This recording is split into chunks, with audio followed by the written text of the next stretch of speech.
Magandang umaga, ako nga pala si Becca, isang Pilipina na naninirahan dito sa Romania.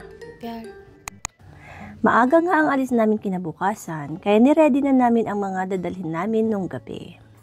2 maleta nga yung dala namin kasi nga 2 weeks kaming mawawala dito. 6 AM nga ay gumising na kami para makaalis kami ng 7. Ang lamig at super foggy nga nung umalis kami. So, nasa Constanza pa nga lang kami at ganito na nga yung fog.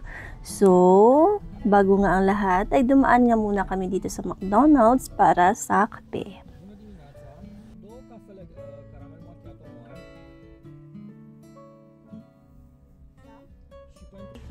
Zero bilicity, zero bisilility, zero bilicity. Galing nga sa Constanza, ang first stop namin ay ang Arad. So, Romania pa rin yung Arad. Pero, ito na yung malapit sa border. So, kaya dito muna kami magstay.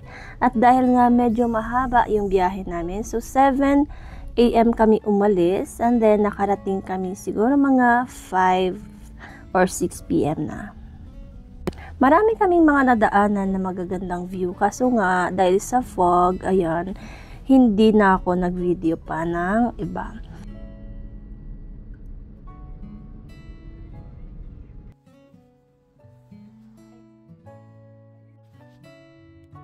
Hi, doggy. Doggy. Touch it just like that.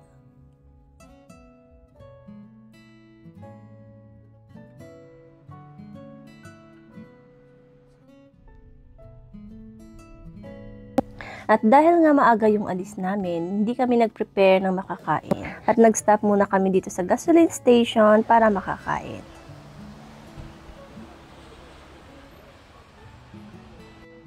At itong view na to, ipapakita ko sa inyo, ito yung tinatawag nilang Olt River. Napakahabang river nito. Kung nakikita nyo kanina sa aking video, ay connected yung river na yon dito sa video na to.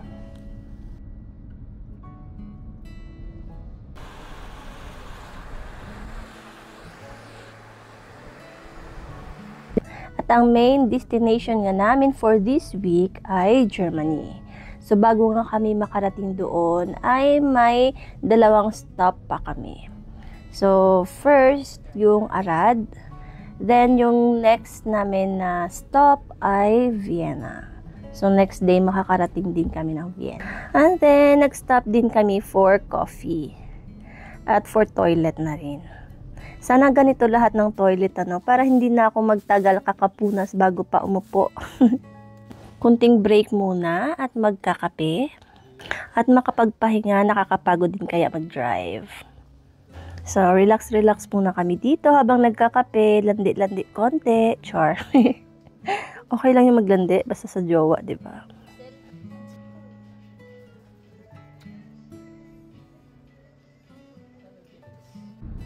Medyo malapit na kami at buti na nga lang, gumanda din yung panahon. Medyo nag-clear at lumiwanag kesa naman sa foggy kanina. At ayun nga, habang palapit na kami ay palubog na rin yung sun. So, this is my favorite part of the day, yung sunset. Siyempre, favorite namin dalawa yan. We love watching sunset magkasama. Finally, after 10 years, joke lang. So, 10 to 11 hours, nakarating din kami. So, nasa hotel na kami. Check-in muna kami. At ayan, syempre, maglalakad kami sa napakagandang green carpet. Kasi paborito na yung green. So, at ito na nga, nandito na kami sa room at may paakyat-akyat na ganito. Wala lang, natuwa kasi ako kasi pagpasok, ayan, pahagdan-hagdan pa pataas. So, meron kami dito ng table. Ayan. And then, may pa sofa-sofa dito. And then, our bed. Ayan, so we have a TV here. Meron din kang fridge. And then, dito, pwede ka din lumabas, pero malamig na kasi. So, ipapakita ko lang kung anong view dito sa labas.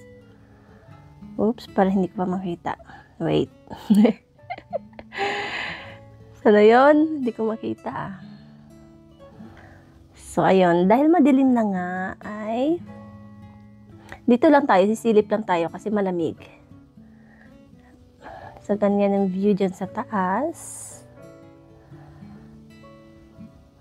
At dito naman sa toilet. Ayan, sa bathroom. Ayan, malaki yung may pa-bathtub.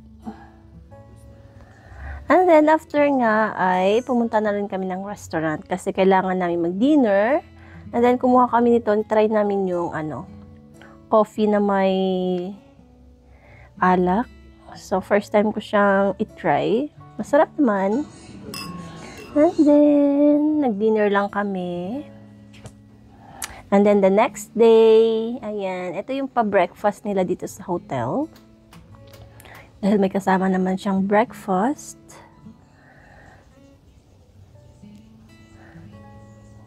So, this my coffee at ito lang yung food ko. And then, outfit check. Ready to go na. See you soon, Vienna. Bye-bye for now, Arad.